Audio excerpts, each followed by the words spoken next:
Inside the Beach State's Engineering and Sciences building resides the Beach Lunabotics team, who just won first place in NASA's Lunabotics competition, placing 13th nationally.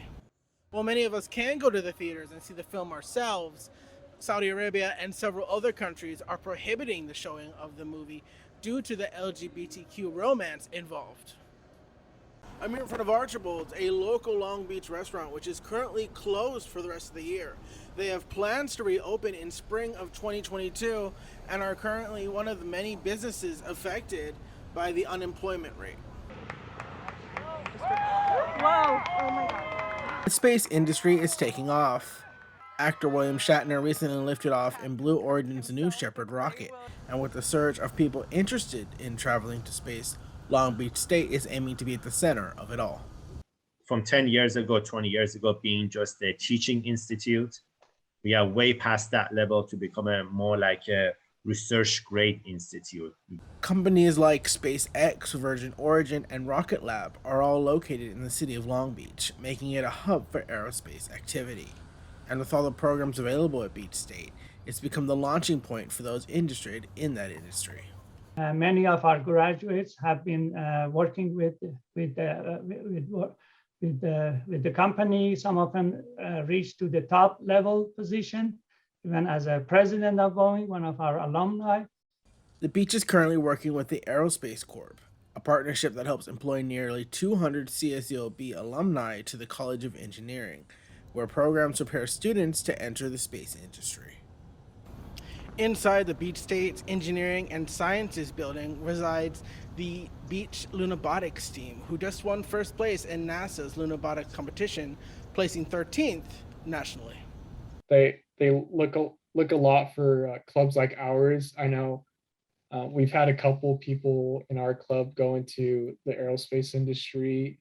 Long Beach's mayor says with the new 1 million square foot headquarters of the Relativity Space Buildings, 6,500 aerospace jobs are expected in the city. From the New Frontier, Noah Garcia, Campus Connection. Audiences are coming to theaters to watch the 26th entry into the Marvel Cinematic Universe. This film surrounds a group of immortals who fights threats against humanity. The initial announcement was at the 2019 San Diego Comic-Con, and fans got to see who was playing what character, and the diversity in the cast was no joke. The Eternals are capable of fighting off any threat, but it seems to be losing the fight against the critics. Since the premiere on November 5th, people across social media have been using the film site Rotten Tomatoes' low score to criticize the film.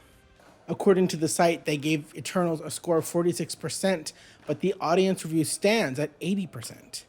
Before the film even hit theaters, people were giving it negative reviews, some criticizing the inclusion of minority characters. I personally loved it, but like I said, when it came to the criticism, I don't read much about the movie itself, but rather the casting. The cast of the Eternals film consists of actors of color, some of whom are representing members of the gay community and the deaf community. The idea of diversity has been a part of the marketing strategy, being brought up in interviews by those involved in the film. It's ethical and important for them to have a diverse representation that reflects the real world that their audiences live in. The film so far has made $175 million worldwide, despite being released during the COVID-19 pandemic and being banned. While many of us can go to the theaters and see the film ourselves, Saudi Arabia and several other countries are prohibiting the showing of the movie due to the LGBTQ romance involved. The film's Oscar-winning director, Chloe Zhao, has criticized her home country of China, barring the film from playing there as well. The future of this franchise seems to be up in the air, and whether or not its staying power in pop culture is eternal remains to be seen. As we come into the holiday season, many businesses are opening back up and becoming more accessible. But what about their employees? A recent analysis from the California Economic Development Department found that the unemployment in Long Beach is 71% higher than the other California cities. Many unemployment benefits have run out, putting those who couldn't work during the pandemic at an even greater risk. Back in September, the government stopped providing unemployment benefits, severing a lifeline to those who were losing income during the pandemic.